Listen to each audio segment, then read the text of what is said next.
Et alors cette vieille, pour ramener l'eau chez elle, elle avait inventé un système très ingénieux. Elle avait pris une bastou, enfin plutôt une bastounette, parce que le bâton, il était adapté à la taille des épaules de la vieille dame. Et de part et d'autre de ce bâton, elle avait accroché 12 toupinous. Qu'est-ce qu'un toupinou? Ben, c'est un toupi pichou. Et une toupie, qu'est-ce que bon, c'est une sorte de cruche, de récipient pour transporter de l'eau.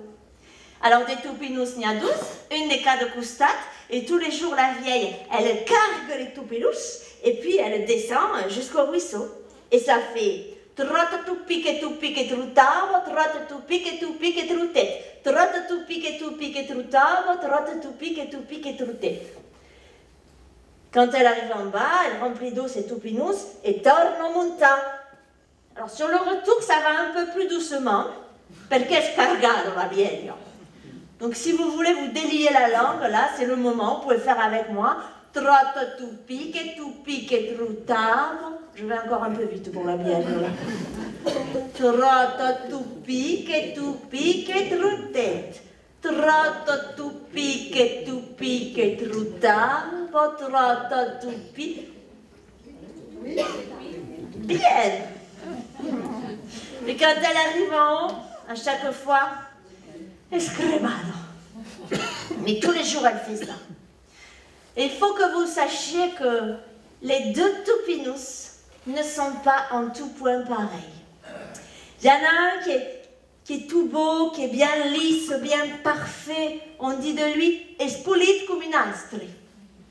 Et l'autre, il est un peu plus abîmé, un peu plus cabossé par la vie. Et même à un endroit, il est franchement fêlé. Et par cette fêlure, le toupinou, il fuit, il perd de l'eau. Mais la vieille, tous les matins, carga lo toupinou, c'est trotte tu pique troutavo, trotte tu pique troutette, trotte tu pique troutavo, trotte tu pique troutette. Et un jour qu'elle était en train de remplir d'eau les toupinous, elle a entendu pleurer. Il y avait quelqu'un qui pleurava et qui tombait, qui criava. Alors, la vieille, elle était finotte. Elle s'est vite aperçue que c'était un des deux toupinous qui pleurait. Un des deux toupinous, c'était le toupinou fêlé qui pleurait. Alors, ne me regardez pas à mes duels, c'est ce des soucoupes. Vous êtes là pour un spectacle qui s'appelle Farfantelos. Donc un toupinou qui parle et qui pleure, ça devrait passer. Ça marche? Bon. Alors, le toupinou, ce qu'il criait, c'était « Escampome, abandonome, que sui pares, que bau pares ». Alors la vieille, elle lui a demandé « Mais pourquoi tu dis ça? Pourquoi tu veux que je te jette, que je t'abandonne? Qu'est-ce qui se passe ?» Et le toupinou, il a expliqué. Il a dit « Mais tu vois bien, je suis fêlé par ma fêlure, je perds de l'eau. Toi, tous les jours, tu te crèves à me remonter là-haut, et puis quand on arrive, je suis à moitié vide. » Elle a dit la vieille, non. Toupinou, quand on arrive là-haut, tu es à moitié plein. Mais lui, il n'a rien voulu entendre. Quand on est plein de chagrin, on ne peut pas entendre ce genre de choses. Non, il a continué à pleurer, à bramer, et de dire, mais laisse-moi là, mais que tu vergogno, je ne suis pas capable d'accomplir le travail pour lequel tu m'as choisi, alors daïchome à qui? Bon. La vieille, elle l'a laissé pleurer un moment, parce qu'elle pleura à fa de bé. Mais quand même, al cap del moment, elle lui a dit arresto, escuto e gaito. C'est l'histoire d'un rat. Vous voyez de quelle bête je veux parler? Le rat? Oui, dans Aurelius Redondo, le nas puncit, la couette magre. Le rat. Alors, quand il est petit, c'est un ratou. Et quand c'est un gros rat, c'est un ratas. Voilà. Mais là, c'est un rat de base. Et ce rat, il vivait en ville. Era un rat débile. Attention, hein, débile. D'accord? Pas d'amalgame, rien du tout. Parce que les V se disent B. Ici aussi? Oui. Bon. Donc, era un rat débile et il en avait son couffle, il en avait son sadoul, le piurembilo. Il voulait changer de vie. Il voulait aller vivre à la campagne.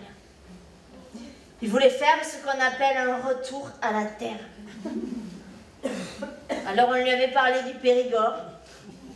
On est dans quelle couleur du Périgord là? Noir. Noir. Le Périgord noir, ça le faisait rêver.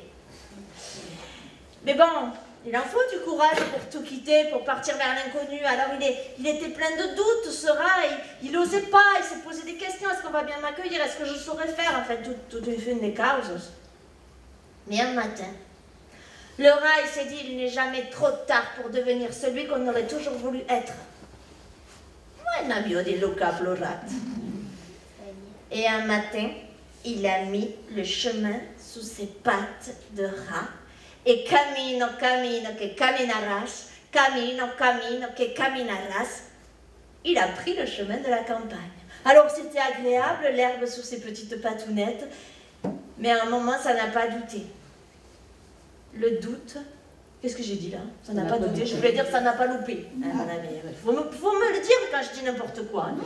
Ça n'a pas loupé, le doute l'a pris. Il s'est arrêté net.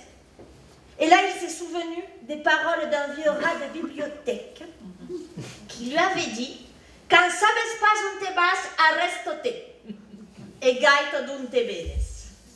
Bon, arrêté, il l'était. Hein. Et puis, il s'est retourné pour voir d'où il venait.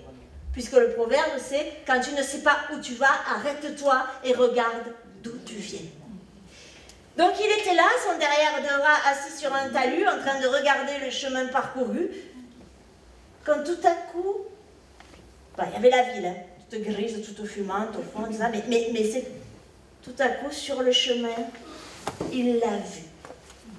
Elle arrivait, onduleggiava come era toute grassetto, toute pulidetto, toute rose.